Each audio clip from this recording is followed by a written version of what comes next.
Over the last 2 years, we have spoken to over 2,000 potential witnesses. We've visited over 1,000 properties on house-to-house inquiries. We've investigated over 70 possible sightings across the country. And yet, I'm sure that somebody out there knows what has happened to Georgina. There's been no movement on her phones. There's been no posting on her social media accounts. And this is really unusual. None of her friends have heard anything from her, and her family have heard nothing from her either. I'm appealing for anyone with information about what happened to Georgina to come forward and tell Sussex Police. We'll treat your information with strict confidence and we'll thoroughly investigate anything that you tell us.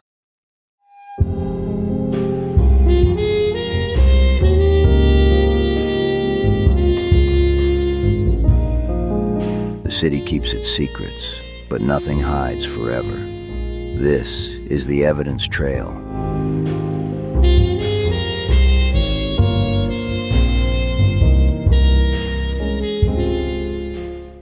Hi everyone, welcome to this very special episode of The Evidence Trail. Today I'm joined by Andrea Gharsallah, mother to Georgina Gharsallah. On the 7th of March 2018, 30-year-old Georgina Gharsallah disappeared from Worthing, West Sussex.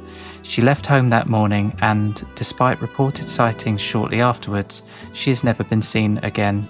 More than 8 years later, her disappearance remains unsolved, leaving her family searching for answers and continuing to campaign for information that could finally reveal what happened. Today, I have with me, as I mentioned, Andrea.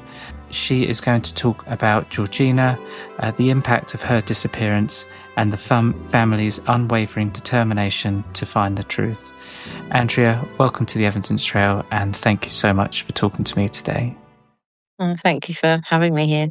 No problem. And giving me the opportunity to talk about Georgina. Yeah, that's the most important thing here. So for those who may not know Georgina's story, could you tell us about her? What was she like growing up, and what kind of person did she become? Growing up, Georgina was very friendly, very outgoing, quite cheeky. One of those sort of cheeky children. Very likable, very lovable. She loved animals, loved cats, and I've often told the story of where when we lived abroad, she'd often come home from school with a kitten in her pocket, and she'd just sort of open her jacket up, and she got this. She really loved animals, and she'd go on at mummy, and there'd be sort of a kitten stuck in her pocket. But we were all like that as a family. We all, when we lived abroad, we were the house at the end of on the corner, and everybody sort of, sometimes we'd find a box of kittens sort of left there, and we became quite known for looking after them and feeding them, and she loved them as well. But she loved cooking. She loved her children. She liked the sun. She was quite friendly, but she was very friendly, but she had suffered from social anxiety as well, which was, some people say, well, how can she be that? She's either outgoing and that, but it depends. She could be, she'd often sometimes say to her sisters, can you walk with me to the end of the road, or can you walk me? I don't want to walk by myself. And yeah, other times she'd come back and she'd say, oh, been talking to someone on the train, and this and that, and that was Georgina. Going back to the kittens as well, were these kittens that had been abandoned? Yeah. She'd just come across, and then Yeah, because where we lived at North Africa at the time, they're not like us here. Sort of, there's a few people, but not like us. Like, sort of, we here in this country are known to be sort of animal lovers, having pets, whereas over there it wasn't so much having pets in the house. It was probably having a dog, and it would be a guard dog. It'd probably sleep outside in its kennel, but we'd often, one time there was this cardboard box, and her dad brought it up, and he said, look what I found. And Georgina and her sister was like, oh, and they'd all have names, and sort of we've gone through the whole names of everything, like the Flintstones, Bam Bam, Barney, that, just all sorts. How old was she roughly at the time when she would bring these cats home? Between sort of 7 and 9, I would say. So, yeah, I would say she was very, uh, loving and, just very, very, very personable. It sounds like you've got loads of incredible memories. But when you think about Georgina today, what is the first memory that comes to mind? I've got a special one where she'd not long had her, I think it was her first son, and just started making the cupcakes, and she made some, and she made me some, and they were sort of really elaborate. They had all Maltesers in and masses of like piped icing on top, and they were like really sort of divine. And I remember I got her to, at the time I was a carer and used to work in the community, and at Christmas I got her to make me some for each of the sort of elderly person I went to look after, and I took them on a little plate for them. I said, "Oh, can you make me some? They're so delicious." And she did, and she at the time she thought she was thinking about trying to make it into a home cake business as well. She did think about doing it, but she never sort of started it. Yeah, and I remember another time, it was she said, "Oh, I'm going to cook for you and her sisters," and she was going to try and do something different. And because at the time, I always remember sort of laughing and sort of looking at her sisters, and it was something with these. We'd not had it before. It was some rice on a bed of pui lentils, and I can always remember her sisters sort of making fun of us, going pui lentils, and I think she seemed a bit annoyed at the time but she spent ages in the kitchen making this, and we sort of sat down at the table and she put it all out. But the pui lentils were so hard that nobody could eat them. But we were sort of trying to sort of. But it was like a memory. We often talk about it now. So remember that time Georgina made that rice sitting there going, "Oh yeah, was it?" Yeah. Oh, it sounds like a Friends episode, doesn't it? When I don't know Yeah. if you've seen it, when someone makes a trifle and yeah, they get all the ingredients wrong. But yeah, I can see how those have created lasting memories for you. But yeah, Um, I have got one. Yeah, the cupcake one was a special one, really special one. yeah, But there's lots of little ones as well. But as everybody does, don't they, with their children or family? yeah. But there's a bit of a twist in this story for the listeners. So I wanted to do this episode with Andrea because I went to school with Georgina. So yeah, we were of the same age. My memories of Georgina was she was very cheeky. I think you've got that nail on the head. Yeah, and when you were just there with her, chatting to her, I think yeah, she would just give you the time of day. I remember having some good laughs with her. Probably teenage flirting back in the day, like like teenagers would. But yeah, she was just you know just a breath of fresh air really in our classroom. It was a shame when you moved and she moved class. I have fond memories of her. I think, yeah, we had different friendship groups at school. She was in with the cool kids more than I was. I was in with, sorry if any of my old friends are listening, but the nerds, I was in with the nerds. Well, But sometimes there would be a bit of a divide between the cool kids and the nerds, but Georgina would always make time for me, would always speak to me. it's She, nice for me, sorry for that's okay. interrupting. It's nice for me when I actually meet somebody or talk to somebody who actually knew Georgina as well. Just on the odd occasion, somebody will say, "Oh, I work with Georgina," and or I read a comment yesterday on our Facebook page because I was writing about something, and a lady had said, "I actually employed Georgina when she worked, and I think it was Higgledy when she worked at Showroom," and she was saying, she said she was one of my best workers, and it's so nice when you just hear some personal, comments or personal things about when somebody actually did know her. So she became a mother to two children. What kind of mum was she? And were there any parts of your own parenting rather, Andrea, that you saw reflected in the way she raised them? She was a very good mum. She was very, very sort of dedicated. I can always remember buying some things once for the baby, and as soon as I gave it to her, it was sort of when she had to wash it, and I said, "What are you doing?" And she said, "Oh, you can't wear it. It's got to be washed first." Everything was organic. When the boys started sort of weaning, she cooked everything. It was all organic and sort of berries. She made them berries for breakfast and porridge and things. Very good mum. Yeah, she was a very good mum. Yeah. And it's 2 boys she has, is that right? Yeah, she got 2 Yeah. boys. And Yeah. how old are they now? 15 and 16. I see. But yeah, that must be really difficult for them as it is for you as well. Yeah. Yeah, it is. They don't sort of display much now. I think it's something that's. I think it's probably because of that age and that, and it's sort of kept. I mean, we'll talk about mummy and this, and we've got photos around, but it's some people say, "Oh, they must, must keep." I said, "Well, they don't keep on about it now, but we can have a conversation and say, oh, remember that time I went to the park?" And they'll smile and laugh about it, but sometimes they do have moments, and I think they just keep it inside. Um, Yeah. Do they still have memories of her?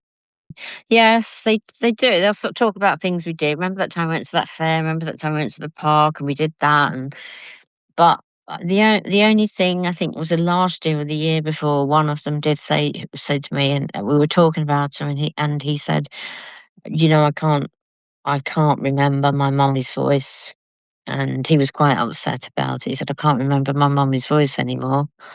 And I just said, well, try to remember, just try and fixate in something in your mind at a certain time. Like maybe it was at the time at the park and she was pushing you on the swings and her laugh. And he said, I can't, as much as I try, I can't. And I said, well, I do. I sometimes, like when we had some birthdays, we've got a few videos and things like happy birthday and when we're all singing happy birthday, and Georgina's quite sort of hers is the one that overpowers everybody, and I can sort of fixate on that because I can hear her tone and things, but they just said that they found it difficult to remember the sound of her voice, and I thought that was really really sad, you know. Yeah.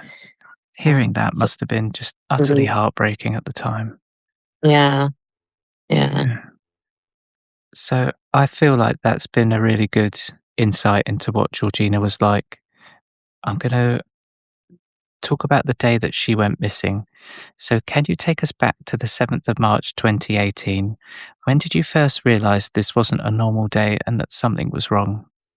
Well, it wasn't. I mean, to be honest, it wasn't straight away. We didn't think because Georgina hadn't been living here. She'd been living with a partner, and she'd sort of come back. It wasn't going very well. Hadn't been going very well for quite a while, and she kept saying, "Well, I might come back." And I said, "Just bring your things and come back." I'd actually picked her things up the week before, but she still stayed. I sort of did the most of that week I didn't sort of see her, and sometimes I said, "Oh, I thought you was coming back," and she sort of didn't say much. She just thought, "I'm cooking a roast dinner," and that roast dinners was her favourite. She'd always cook in a roast dinner, and she'd sort of send me a picture, and it would be a massive roast dinner. And so on the 7th of March, I got up and she was sort of sitting straightening her hair on the floor, I remember, and her phone, she'd been having problems with her phone for quite a while.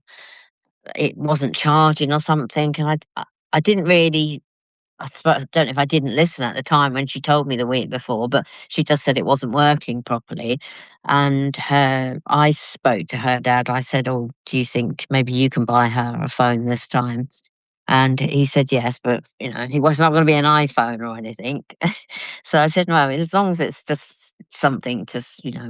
So he did get her one, but he'd arranged to see her on that day, on the 7th of March, at around lunchtime in town.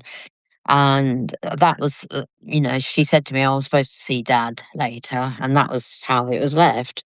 Did she ever arrive to Yeah. that appointment? No, she never arrived. He rang her several times, and then he rang me, and he just said, I think he was a bit annoyed then because he'd gone to town and that, and he just said, "Where's your daughter?" And I said, "Oh, well, she was there this morning, and she told me she was meeting you. Well, she hasn't turned up." So that morning, she was doing her hair, and she was sitting there, and then she was quite agitated, and she said, "Oh, the phone isn't working now." And then she said, "Have you got a phone I can borrow?" And I said, "I'll have a look." And I went in the drawer and I found one. It was quite old. I mean, I don't know how long I'd had it. It was a sort of flip phone as well. So, and I just said, "All I've got is that." She took her SIM card out of her phone, and it was a different size. It was like one was the micro SIM and one didn't fit. And I just said, "Well, maybe you could go and get one. It'll just do you for now till you know." I said, "And Dad said he's going to get you one." And that's when she said, "Yeah, I'm supposed to see him later in town. I'm going to meet him for a coffee." And that was sort of how it was left. And I left to work. I don't know what if it was between 8, quarter to 8, 8:15. I'm not. And you, like usual, see you later. Love you. Love George said, "Love you, mummy. Love you." And then I went. Didn't think of anything. People asked me, was there anything different? Did I notice anything? Did I pick up on anything? I didn't. So I went to work, come back in the evening. To be honest, I don't think even at that time, because she'd gone into the other bedroom, the spare bedroom, and the door was closed. I didn't even go in there at the time. And it was all quiet, and I just sort of thought, "Oh, it's all quiet, and I can go to bed," and that was it. And I didn't really think about anything. And then when I got up the next day, I looked in there. I said, and she wasn't there, and I just thought, "Oh, she must be at the boyfriend's, or she must have gone there." Because that's what she'd done the week before. She told me she was coming back to stay, and never did. And she spent most of the week there. And I just thought that. So for the next few days, I didn't think of anything. And then her boys were coming here to stay, and she never turned up. And then I was like, sort of saying to her sister was staying here at the time, her younger sister, but she was at her boyfriend's and she just said, "Oh, is George not there?" And I said, "No." I said, "She's not here." I said she must be at Chris's house. And that was it for like, I think 3 or 4, maybe 4 days. And then when she didn't turn up for the boys, I think initially I was annoyed, because I thought, how can you be irresponsible? Your children are here, and I think I was annoyed, and so, but looking back, I mean, not once any of us, any of her sisters or myself, ever thought something was wrong, or she was missing, or anything for even the first week. It's because I think because she was had said she was going to split up, but they decided to split up, and she was going to come back. And then I brought all her things back, and she never came back, and she was still there. At that time in the beginning, I did say to her, I said, not annoyed, but I was a bit, I brought all your stuff back. You said you're going to try and start afresh, and this, because it's not working out, and you're not, she said, "Oh, I'm going to just try see if I can start and get my life, start down a different route, like, and start again." And so I said, "I'll help you, whatever, if you're going to try and get a flat or something by yourself, and I'll try and help you." So when she didn't, sort of that first week, when she was there and she was sending me pictures of roast dinner she cooked him, I was a bit annoyed. I just, because I thought, well, I thought you was gonna start again. And so it was I mean, 4 or 5 days, and then her sisters were here, and the boys had been here, and they'd gone. And obviously at the time, I had to say Mummy wasn't well. And that's, I just said, "Mummy's not well, and she's can't be here today." And I think I was just a bit annoyed, and I kept texting, but we all knew that the phone wasn't really working. So I was trying to message her on Facebook Messenger, because I thought, well, she could pick that up and anywhere on anyone's, laptop or computer. And there was no answer. And I was saying, "Where are you? The boys are being here. Where are you? And we're quite worried about you. Can you just let me know?" And then, sort of few more days, and then we all got together here and decided to make a list of all her friends, like go down on her Facebook friends and try and make a list of them, and we all sort of took a list and we contacted each one of us, me and her three sisters, we all contacted different people. Then at the same time, me and I think Sarah, her older sister, one afternoon we sat trying to ring hospitals up. So we was like, well, maybe she's had an accident and nobody knows who she is, and maybe that, we were going through all these things. Maybe two of them did tell us. They just said, no, we haven't got anybody of that name. And then by the end of I think it was about 8 days then, we didn't get any response from any of the friends or the acquaintances. We had a couple saying, I haven't seen her for like at least 6 months. Some of them hadn't seen her for 2 years or heard from her, these contacts. And then a lot of them just didn't respond at all. And then when it got to sort of 8 days, her younger sister said, Mum, I think, look, let's just call the police, and they might be able to do more than we can, because like the hospitals, they can find out that they're going to speak to them, but with us, they're not going to tell us anything. And then so we did contact them, and they came round and sort of just took details and things like that. In the beginning, I think she was classed as a medium risk missing person. In the meantime, I was phoning Barclays Bank as well, and I asked them if they could tell me where she'd used her card, and they said no.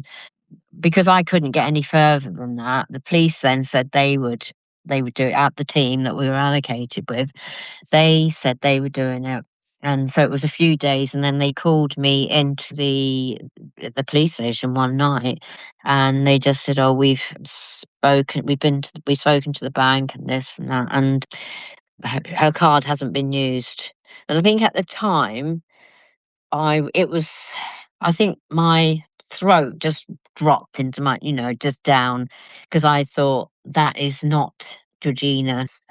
That really dropped me down, and I thought, that's when I thought something quite serious is going on here. So they said that at the time, they said they were now moving it to major crime. And also at the same time, they'd said to me that they asked me for my keys, and they wanted to do a forensic check of my house. And also they were going to do one of the partner, and could I not have any, communication with him. I think I was quite shocked at the time, because I mean, when they said we're going to do a forensic check of your house, I was quite shocked, and I sort of felt insulted a little bit, because I thought, why are they doing a check of my house? What for? And they gave me a list of things they'd taken, like things like they took her hairbrush with DNA and things like that, and maybe her toothbrush, and some of the things that of hers, maybe there was some notebooks where she'd scribbled some things in years ago. It was because they sort of asked me, "Oh, there's this address in Bournemouth, and there's a little map and that," and I said, "I think that was a long time ago. Like we're talking of like 4 or 5 years ago." And I remember her going down there once, but that was it. It was just, and they took her, I think it was an old phone. So then the next day they came out, and I think they spent practically the whole day here going through like everything. All her sisters were here. And I think that's when it sort of hit us a bit, like, this is actually, serious. But we still didn't think at the time she'd come to any harm. I can remember thinking that, it never ever crossed my mind that she'd come to any harm, or that she might not even at that time even, no longer be here. Never ever thought it. I think it was a few months before I started thinking that. I always thought, I think I got annoyed sometimes thinking about it, and thinking, where are you? If you're with some friends and maybe chilling out, and we're here and we're worried about you. And I'd be sort of having these thoughts in my head, and I'd sit here sometimes and I'd listen for her footsteps, because I got used to her footsteps, because she always wore quite high shoes. And at night, sometimes when she walked up the road, I got used to her footsteps, and I always knew when it was her, because you could hear them coming up the road. Then you'd hear her coming up the path and opening the door, and then coming up the stairs, and she'd always shout, "Hi, mummy," or and then then it would just disappear, and then you'd sort of feel really deflated and think, "Oh." And then it's the same as at the Christmas, that first Christmas, we lay the table for her, we got presents for her, and I said to her, "So, everybody, make sure you've all got it. This is just the same as any other Christmas." So we laid the table. She had her chair and her, you know, and we had presents and things for her. And I think we all sat at the table. It did take me a while to actually think, what if she's come to some harm? I do now think we're never going to know, as it's got so long. Because I can remember in the very beginning we had two police lady detectives who were and they used to come around quite a bit. And I can remember saying to her, "How long is it going to be before you're going to find her, or locate her, and bring her back?" And, this is when we were still thinking that nothing had happened to her. And she just said, "Oh, sometimes these cases can take 2 years to solve." And I can remember really thinking, and I said, "What, 2 years? I can't wait." I said, "I can't wait 2 years." And I think one of the worst things is when you start speaking to somebody who's got a son or daughter who's been missing for 35 years, and your daughter's, and at the time's only been missing for 9 months. And I found that sort of so daunting. And I thought, here's me thinking 9 months is all my life, and how am I ever going to get through this? And there's these other people, other families who've got their sons or daughters. It's 35 years, 25 years, and that I found really hit me hard. In the very beginning, I didn't feel like enough was done. And I didn't feel like we were being listened to, if I'm honest, and I have said it lots of times. But once in 2019, I think it was, when Andy Wolstenholme took over, he, and right up until now, I mean, he has always been honest with us, and I can always ask him questions. And I mean, I do believe what he tells me, and I do feel that, we do have meetings now probably once a year, even though there's not really much they can tell us, but they are still reviewing different things. And, he sort of assures me that it's not closed, but it's not active. And, as the years have gone by, and it's got 6, 7, 8 years, no information is coming in at all. And, there's not really anything they can do to work on. Because because they had the annual review in that very first, in the beginning as well, and there was quite a few, though we had they found the failures and things where the CCTV was lost. Obviously, as a family, we are going to be annoyed or about it, and we didn't get answers as to why or how it was lost. And these are things that you ask, because how did it get lost? And we didn't get any answers. And yes, I did constantly ask and keep asking, and I didn't get an answer, so I'd ask again. And you know and we just get told things like, well, it's a learning curve, and hopefully they'll learn from this and that. But families of a missing person don't want to hear that. No, definitely not. This is a learning curve, and, well, they don't want to hear that. No, because that doesn't help you in your situation, No, does it? It might help someone no. in a future situation, but not you in yours. Yeah. So I just feel, I mean, I was in the beginning, in the first year, 18 months, all of us, we felt quite let down. We didn't feel that we were being heard, and, listened to some of the things when we suggested things. But I mean, once the new SIO was and Andy came on, I must say he went through, checked, went through the case again, reviewed everything again, and he'd come out and speak to us again and go through things, and he'd say, right, list of things you want to ask me and things, and I'd ask. He has been really good, I must say. Yeah, I mean, I've worked with him before. Mm. I think he's ex-military Yeah. with like extensive knowledge on like the medical side of things. So yeah, he would be the SIO, the senior investigating officer at Yeah. crime scene with me, and yeah, he was just a fountain of knowledge. Mm. But he was also so approachable, a really, really genuinely nice guy. He has provided a statement for this podcast, which I'll read out. It's a little long, so bear with us. But the statement reads as follows.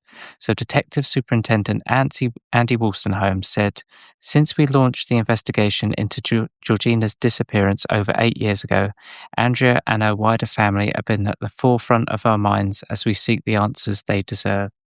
Over that time, there have sadly been no confirmed sightings, no activity on her mobile phones, social media, or bank accounts, and ultimately no answers for her family, which is as to what happened to her. We still desperately want to get to the truth of what happened to Georgina and have carried out extensive inquiries over the years, including visiting more than 900 properties, examining almost 400 exhibits, and speaking to more than 2,000 members of the public in Worthing and beyond. We continue to investigate any viable lines of inquiry. In August 2019, I recorded Georgina's disappearance as a homicide to reflect the total absence of contact with anyone from her family or friends, or any traces of activity that we would expect to find in the ordinary course of a person's life. Sadly, we have to consider the possibility that Georgina has come to harm at the hands of another. I share family I share Georgina's family's frustration that, despite exhaustive investigations, we don't know what happened to her on that day in 2018. All missing people like Georgina, regardless of the circumstances and regardless of their lifestyle or personal choices, are somebody's son or daughter. Our investigation's priority is to get to the truth of what happened to Georgina and bring a conclusion to all these years of waiting. Anyone with information relating to Georgina's disappearance is urged to call police online or contact us on 101, quoting Operation Pavo. And that's the end of the statement. Anyone that knows Worthing like we do knows that, it's a busy town, it's a busy town centre. There are a lot of CCTV opportunities there. And even though there have been, say, 8 days after you had reported it, a lot of shops and businesses will keep that rolling footage for, say, 30 days with some systems, or, if it's a digital device, that could be for a lot longer. So I think we've alluded to the fact that there were missed opportunities there. One thing that's very interesting in that last bit of footage that we've got and that last known sighting of her in that Clifton Road store is that she's with a female in that store. Am I right in saying that we've never located that female? Not in the Clifton Road. The Clifton Road was the first sighting. I see. It would be the Chapel Road one in the Chapel Road, afternoon, around, I think it was around 4 p.m, where she comes round. They walk past Barclays Bank, and then they cross the road. They appear like they're heading towards like the Gilbourne Centre, but they don't actually get. You don't see them. You see them crossing the road. I mean, we have done extensive, awareness campaigns and posters and different types of posters, just focusing on this. If anyone are, and I think the police did in the beginning. Andy did in the beginning, because when he first showed it us, he said, "We've got this," and this was like 18 months later, and we were like shocked. That's Georgina. That's the way. I think for me and her sisters, the way she walks, it's everything.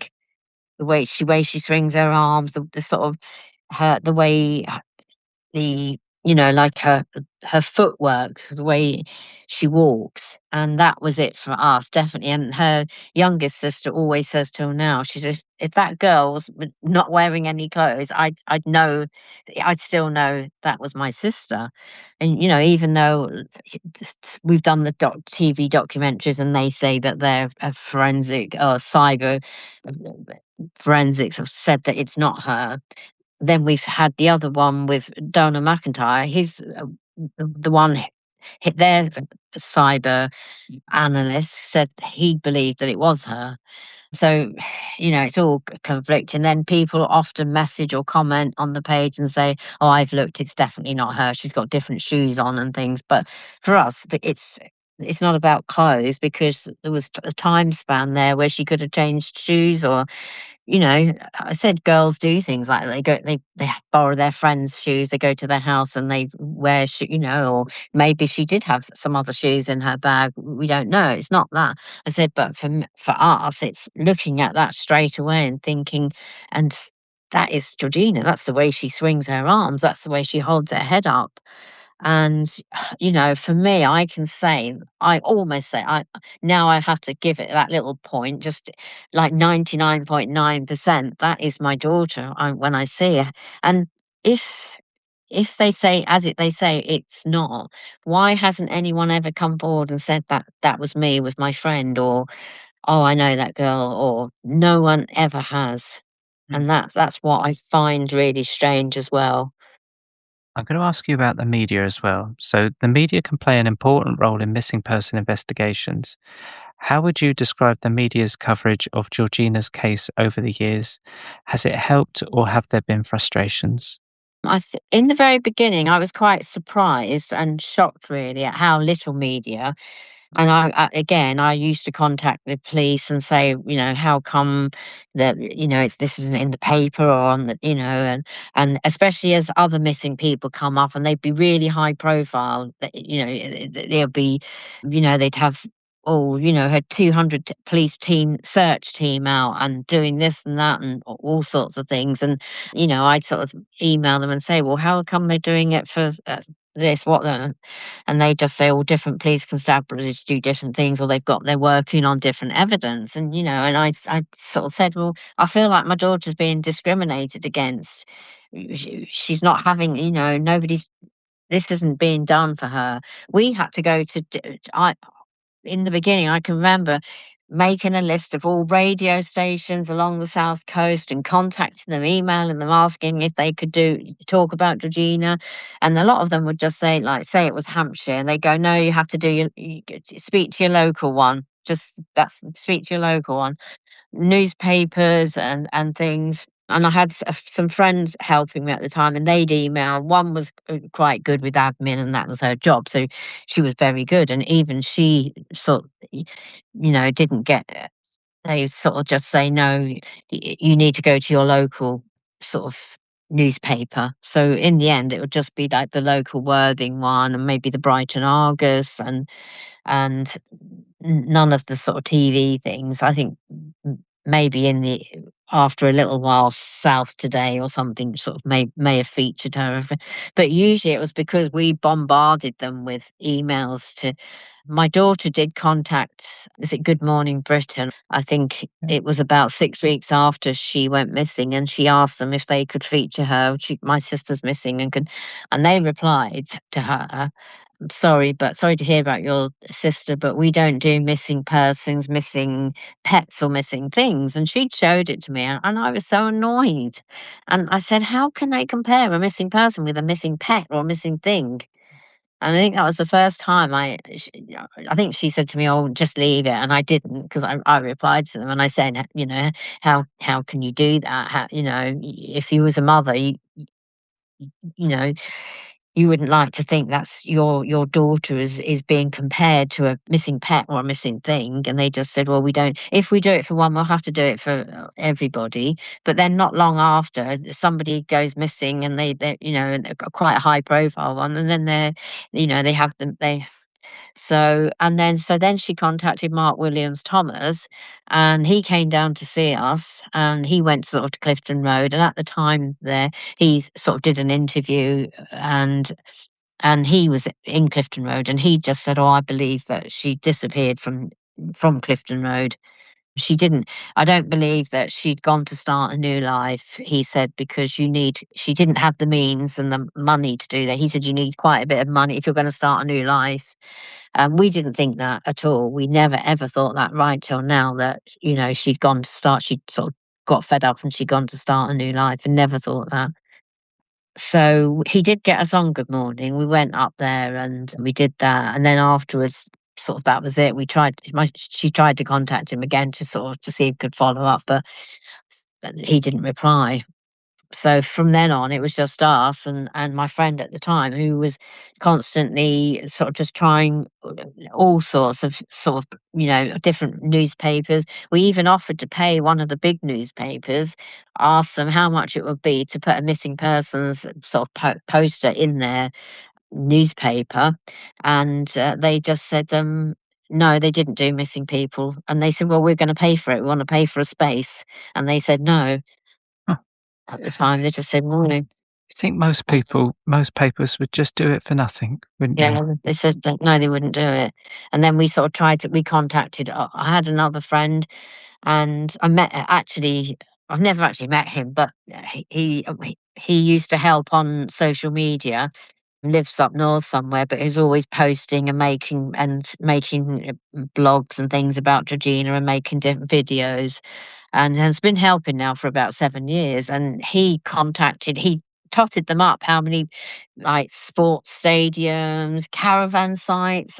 He emailed them all to ask if they would put up a small poster, maybe in there, or like places like Tesco's, could they put a poster up in their staff room if he sent it. And I think out of maybe 2,000, I think maybe 5 Oh, replied or goodness. said okay. Yeah. Yeah. Wow.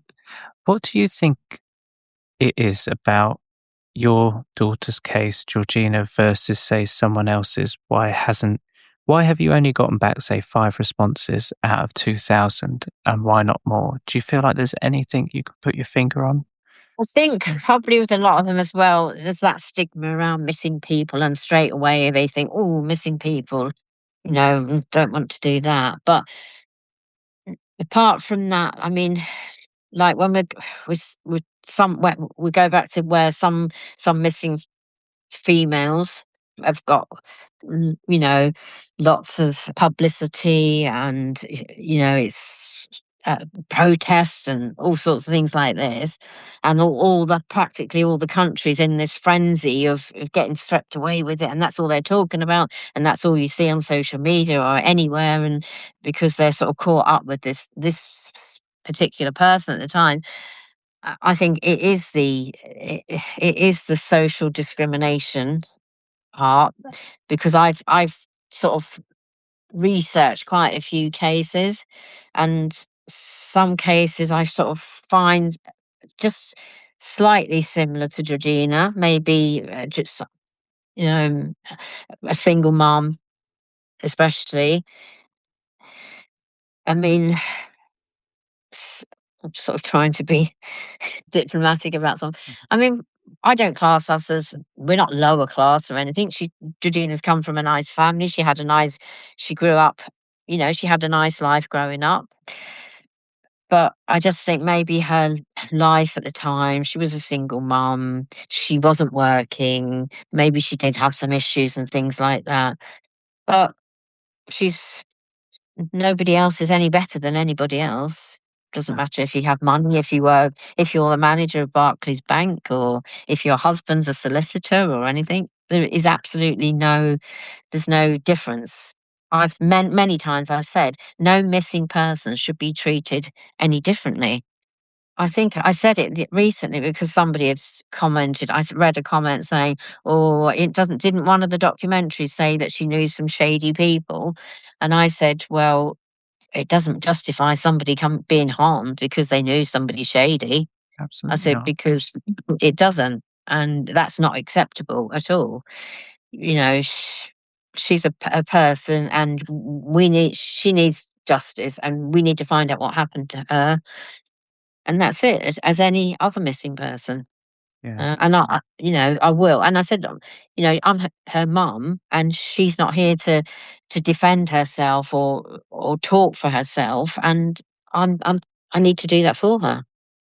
And I think in this country at the moment, it just feels like there's too many people that are focusing on the differences in people rather than the similarities. And that's why I made a point of getting to know Georgina, on a very personal level as to what you've shared as well. Because I really think it's important for listeners to pick up on the similarities and know that Georgina is a person at the end of the day, isn't she? Yeah. And don't look at her for any differences that you may have, because at the end of the day, she's your daughter. She's a mother to two young boys. She has all these great qualities that kind of the cooking that she did for you was 99% lovely, and that, as long as she's not cooking lentils, then then it's a success by the sounds of it. And very nurturing with the kittens, and that's the kind of person that I wanted for people to focus on is not the differences, not that she might have had dodgy friends or anything, but it's all those good qualities that she did have. But it's also as well, I get people sometimes say, especially like on the social media pages, they all sort of read it and then they'll go, "Oh gosh, where's that? Oh, she's one of those, isn't she? Terrorists and things." And have all this as well. And like my daughters say, "Mum, don't rise to them." And I say, "Oh, it's so infuriating. It's so, I sort of try to stop myself, but sometimes I can't. I just said because, you know, it's wrong. It's wrong, but there's and especially around now at this time, I think it's got worse because of everything that's going on in this country and everything with this. I think it's at its peak now. It's really awful.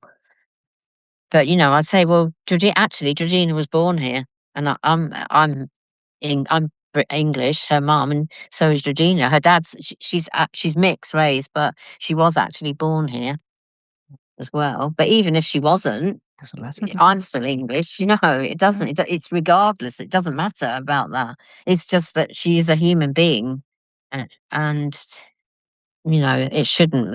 There is a lot of discrimination, and Yeah. um, And it's awful, isn't it? Those comments, what good is that going to do? I think people go on the internet and they make these rash comments and forget that there's a person that, like yourself, that has to read them at the end, that has gone through something that no mother should ever go through, and yet you're just making it so much worse. So, reflections and looking forward. I know we've already spoken about lessons learned, which doesn't help you. I feel like part of Georgina's legacy could then be to help other people, particularly missing people in this country. And I'd be interested to hear from you, from everything that you've experienced, what do you think could be done differently when someone goes missing? I think the police should have some more specific training to dealing with families like us, because I've had a few like flows that have not had that like empathy, or didn't really know how to talk. They just stood there and they've got their bag, their lanyards on, and they're standing there, and it's like, I was with my daughter, and she just said, well, just, when they left, she said, what a waste of time. They just stood there, and in the end, I just did refuse to. I just said, I can't cooperate with them. I cannot. There's nothing. I don't want one. We don't want one. We didn't have one for months and months, and it was when Andy took over, and he said he'd liaised with the National Crime Agency, and they'd actually said, why haven't we got a flow? And he just said, well, they did have one, but they just didn't really connect. And then when he come on, he said, I'm going to look for another one for you, but I want to try and make it find one that I know you're gonna work well with you, and you're gonna both like each other, because it's really, really important. And we did have one for quite a few years. She was lovely, really nice, and then she become, I think, a sergeant, and then she sort of stayed on for a while, and then it was like about 18 months ago. He said, oh, I've got another lady for you, and I think you're gonna like her, and so these two have been really good. But, I mean, really, I suppose when you think about it, they do have to speak to people that, they've been in accidents and they passed away. So they should have some sort of sympathetic training, but for specifically for this, I think where where you're and as well it's continuous as well, because I suppose with somebody's had an accident, they passed away, sort of it's that brief time, but with us, it's years. With a case like this, it's years and it goes on, so it's sort of continuous. So I mean, it doesn't get easier. People say, does it get easier? It doesn't get easier. Doesn't get, I mean, maybe you learn to live with it a bit and maybe you adapt your life to it, but it doesn't get any easier. It doesn't, I don't I haven't got accustomed to the fact that I know what's happened to my daughter, or anything like that. I haven't got any answers. I think it's worse because I'm still living, in my mind, it's all the time. It's, well, what happened to her? I wonder what happened to her. Did this happen? Did that happen? And you do still go through all that. You go through all those stories in your mind. They never settle. You still think about them. Even the ones that you think to yourself, oh no, that's ridiculous. You still think about, well, could that have happened? It might have done. I guess each day your mind would probably come up with something different. It's really hard. I mean, you have good and bad, good days and days where you're really down, and I mean, now I think my worst sort of fear is never knowing what happened before my life is sort of comes to an end. As you're getting older, I just think, and I think as the years go on, I do think I'm never going to find out. Yeah, it's unimaginable, really, isn't it? Is there anything that my listeners can do to help bring answers for Georgina at all? Keep talking about Georgina. Keep, share if you can share her story or posters. For me, that's the most important thing. Keeping her story out there, never letting her be forgotten. That's the most important thing for me, is not letting her be forgotten. I think that's what I've noticed coming into like the true crime community as well, is that I always thought, well, we can't keep on talking about these people because what would the families think and things like that if we're talking about their loved ones and things on podcasts. But then I think, well, if you're unsure, then just reach out and ask the family. If they've got a Facebook page like you have and they want to share messages, then clearly, they want that message to be spread. So just reach out, contact the families. Don't need to necessarily get you involved, but just say, is it okay if I talk about Georgina's story? And like you say, keep on speaking to her. Yeah. They're going to write something. Sometimes I'll ask, can I have a look at it before you put it out? Because so many have done it in the beginning. So many have done them. And when I actually see the videos and things and some of the information, I think, where on earth have you got that from? It's just, I think, where's that come from? It's not right at all. So sometimes I just say, can I have a quick look? And then if there's anything you want to ask, you're not sure about, please ask me, and then I'll tell you, and that what is right or what's not. Yeah. So my last question to you as well is, if someone listening knows something about what happened to Georgina, no matter how small they think the piece of information may be, what would you say to them? Yeah, if you've got any information, please contact Sussex Police. It doesn't matter how small it is, just a little tiny bit. As you said, it could lead to something bigger, just that little bit. It just needs that little opening to, open that gateway, and it could lead us to the answers that we desperately, desperately need. There's a reward, I think there? it was, sorry. There is a reward, it's through Crime Stoppers for 20,000. I think it is. It's on a conviction, and information leading to a conviction, and that's it. There's a lot of information on the Sussex Police website. So that's under Operation Pavo. So that's PAVO. And like we say, there's a £20,000 reward for anyone who has information that leads to the conviction of a person that may have brought Georgina to harm. If someone has, then I'll leave you with this, Andrea.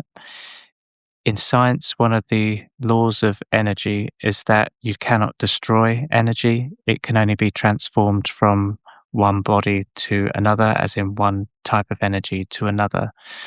And in our brain, we have a load of signals that run around in our brain that is electromagnetic energy.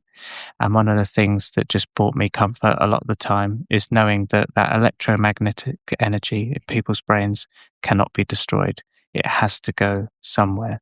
So I think whenever something happens that we can't explain, whenever we kind of get the feeling that someone's in the room and perhaps they're not, a part of me likes to think it's that energy that has, come into the room with us and things. And that just, always brought me comfort knowing that. I don't quite know what the afterlife brings or anything, but as a scientist, that's the closest that I can find to something like that. I remember because I used to run quite a lot. I don't do so much now, but I used to go up the downs, and this was I think the first year I tried to go out, but I always found it quite difficult.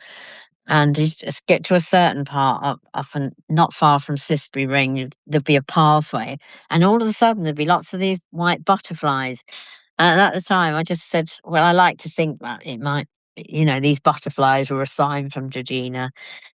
But like even in the garden and things, like sometimes you get a bird or something like that, and I sometimes have the feeling I think, oh, it's like Georgina, she's come to me, like, Yeah.